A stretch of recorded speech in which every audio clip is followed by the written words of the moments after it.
So Classic Plus has been something really in discussion since Classic came out in 2019. World of Warcraft is an mmorpg after all. It's built in a way where it runs its course and under usual circumstances has to move into expansions and beyond. And for ourselves, we've done Vanilla multiple times, we've done TBC, about to be multiple times, we've done Wrath, we did Cataclysm, and now somewhat unbelievably we're in Mists of Pandaria with Warlords of Draenor of all things looming ominously beyond that. There have been plenty alternative versions of Classic 2 from Season of Mastery and Discovery, Hardcore, and of course Anniversary more recently. That is a whole lot of Classic WoW over the past 6 years and since it first re-released. But at the same time, we don't have anything permanent that players are able to go back to and call a home whenever they want. Today I want to talk about the state of Classic Plus at the moment, and to ask for one thing in particular. Whilst I'm well aware Classic Plus may be very far off into the future still, is there any information that Blizzard feel they can give us at this point in time to give us some kind of roadmap or teaser about their plans for this project in the future? Because at the moment we're reaching really a culmination of events in the World of Warcraft Classic space, which make the current silence on Classic Plus and the future of this project quite deafening. Let's talk about what's been going on recently and why it seems now that so many people are getting a bit impatient in the ever-growing Classic Plus waiting room. Let's start with a private server situation. It happened about a month or so ago now, and I'm sure you've seen content about that already. Some servers had cease and desist letters issued, some of them closed because of that. And for Turtle WoW specifically, things even go beyond that, with Blizzard pursuing legal action against them. I'd always assumed in part that Blizzard didn't go after private servers more regularly because basically this happens. And what I mean by this is a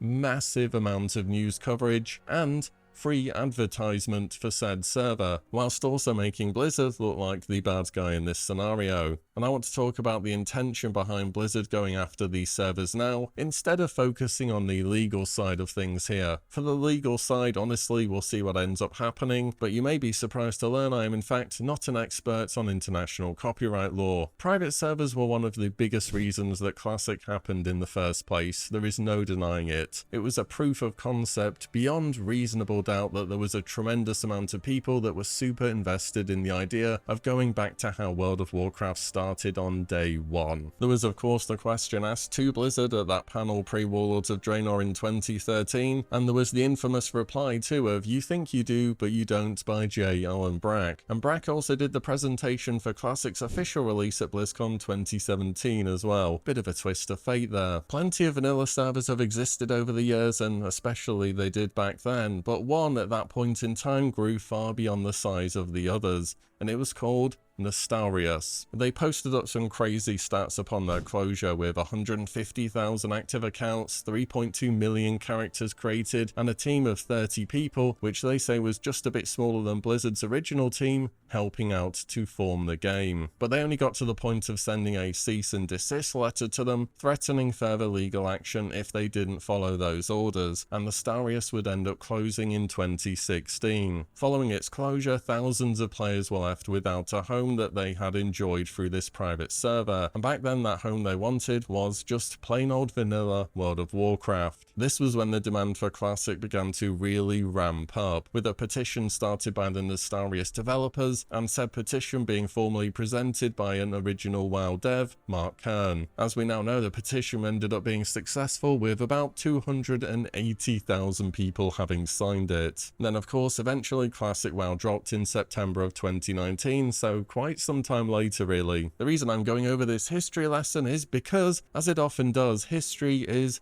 currently repeating itself. The big difference here is for Turtle WoW specifically, they've got to a point where they're being properly sued by Blizzard, not just asked to stop what they're doing via a cease and desist letter, though for all we know they could have received a cease and desist, ignored it, and well, that's got them to this point where we are now. Blizzard are also seeking to claim the content that's been included in their custom server as well, instead of it being deleted as outlined here. It says requiring defendants to deliver to Blizzard all copies of materials that infringe or violate any of Blizzard's rights described herein, including all versions of Turtle WoW Client and any Turtle WoW servers. The point is, it's a similar situation to what we had with Nostarius, where private servers were seeing growth as they were providing an experience that people felt as though Blizzard were not. And the fact that Blizzard are going after private servers that are pushing custom Classic content now, whilst they're apparently developing Classic Plus, really points to the fact that maybe, similar to Nostarius, some of these servers have gotten too large, and Blizzard feel as though they have to address them, otherwise they will be a real competitor to whatever Blizzard is actively working on. Now, we don't know what the resolution of this legal battle will be, but I think in any event it shows that Blizzard is indeed working on something and feels as though there are already competitors out there. However, unlike the Nostarius and Classic situation where the goal was just always very obviously re-release Classic, here things are a bit more unclear. It's heavily implied that the next project will be Classic Plus from Blizzard's actions, from comments following Season of Discovery and from Blue Post, but we really just don't know for certain. And this uncertainty is in part why people are still seeking out alternatives to what Blizzard are currently offering, and I'm sure they will continue to do so. Let's move on though and talk about something else which has happened in the Classic WoW space that's been causing a bit of drama. So not so long ago, China had their 20th anniversary for World of Warcraft. As part of that, they had a new type of server announced, Titan Forge servers. These would be a bunch of realms that would rotate their raids between Vanilla, TBC and Wrath of the Lich King, with Wrath talents, updated itemization and so on. And Blizzard did a presentation for this where they mentioned that these realms would be their main focus for the next year. Now, I think some people interpreted this as now Blizzard are committing to WoW in China and aren't even doing anything in the West at the moment. Well, beyond what we already have. But this was a presentation for WoW in China for Chinese audiences. Yes, it was done by representatives from Blizzard in the West, but the context of whom the information was for, I think, is pretty important. China didn't get Season of Discovery, so it does go both ways with one set of us getting some content whilst the other doesn't. And to be honest, these Titan Forge realms will just be raid logging with slightly different itemization and microtransactions. We all know that's what it's gonna be, and that microtransactions appear to be way more accepted by Chinese audiences. Ian even mentions during the presentation that purchases will carry forwards to other versions of World of Warcraft. Blizzard would never mention that kind of thing for Western players. People will get way too mad. Don't get me wrong, I can understand why people will look forwards to this, but I'm really looking for that World of Warcraft again, not just rotating between the relevant instance of the week with very little to care about in between. Blizzard did put out a blue post after this mini backlash as well to the news in China, where they said, "We want to clarify that everything in those comms, particularly comments about our focus, is intended for the China community specifically. What we are working on, be it Classic Anniversary, Burning Crusade Anniversary, Mists of Pandaria, the future of Progression Realms, or anything else we're working on in the Classic space has not changed. And to be clear, our announcements regarding our plans in China do not change that." They also referred back to a blue post that was made some time ago when Blizzard announced that they were basically going to be stopping work on Season of Discovery. They said here, "We have big plans and big ambitions for this type of found photographs content set in the original world of Azeroth. But in order to realize those ambitions, we need to make sure we're spending our time where it will make the most impact on the long-term future of WoW Classic. We want to set ourselves up for success by taking the time we need to get in the proverbial kitchen and cook,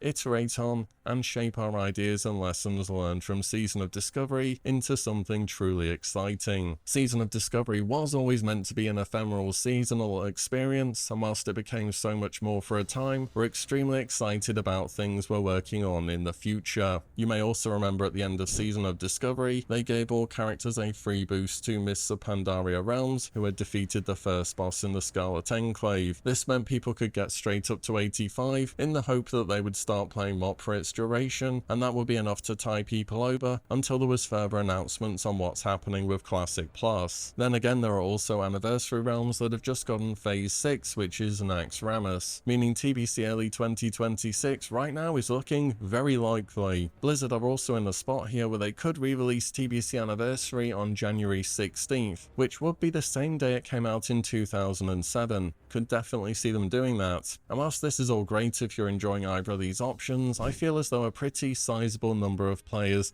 well, aren't. It's all well and good in the interim to pursue other interests, games, or whatever it may be, but I think for MMO players that they like the familiarity of having something to go back to now and again, and right now there just isn't anything really. It's like we're drifting in an ocean waiting for something to appear on the horizon, but we've just no clue when anything will be happening. I mean, I just want to recap everything that's going on at the moment. It feels as though Nostalrius is happening all over again with the private server scene. Blizzard are actively pursuing legal action against them or cease and desist orders. You've got many classic WoW streamers who are some of your most invested players with the most invested audiences simply not playing the game and playing other things despite you releasing new games at the moment in the WoW space. We are reapproaching Warlords of Draenor. This was the expansion back in the day where classic content really began to grow massively. The embers of the fire that is Classic Plus have never left, but right now the flame is as low as it's ever been. It's no surprise people are looking elsewhere for experiences they hope to find in Classic Plus. The Blizzard are starting to take real action versus these realms, and that Classic is overall seeing some of its lowest player counts since this whole thing started in 2019. And whenever Classic Plus releases, which I still think it will be doing, it won't be perfect either. Season of Discovery took a long time before the player base stabilized. People are saying old school RuneScape is in its golden age right now. It's over a decade old. In fact, I remember old school when it first came out. I was there. It lost players quickly and had to start making custom changes to grow the game in a new direction. In the run up to Classic WoW in 2018 and early 2019, there were frequent communications from developers on their decisions and what was being tested. This may not have always ended up being exactly for the best because, you know, we got things such as spell batching, but in any event it was great for those interested in following along the realm's progression and really hyping up the release. And we know from Blizzard's records the release of Classic WoW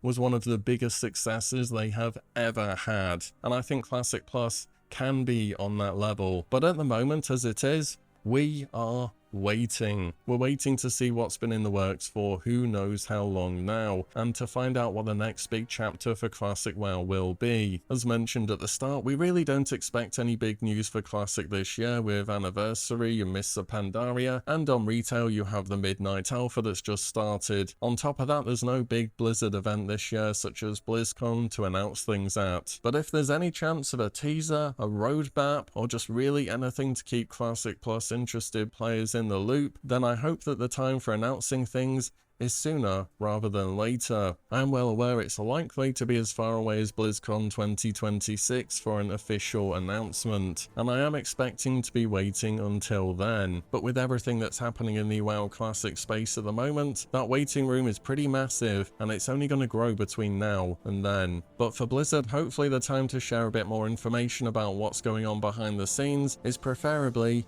sooner rather than later. And that's all I've got for you today, so let me know your thoughts on everything I've gone over in the comments down below. And as always, thank you all so much for watching and listening in, and I shall see you all in the next one very soon.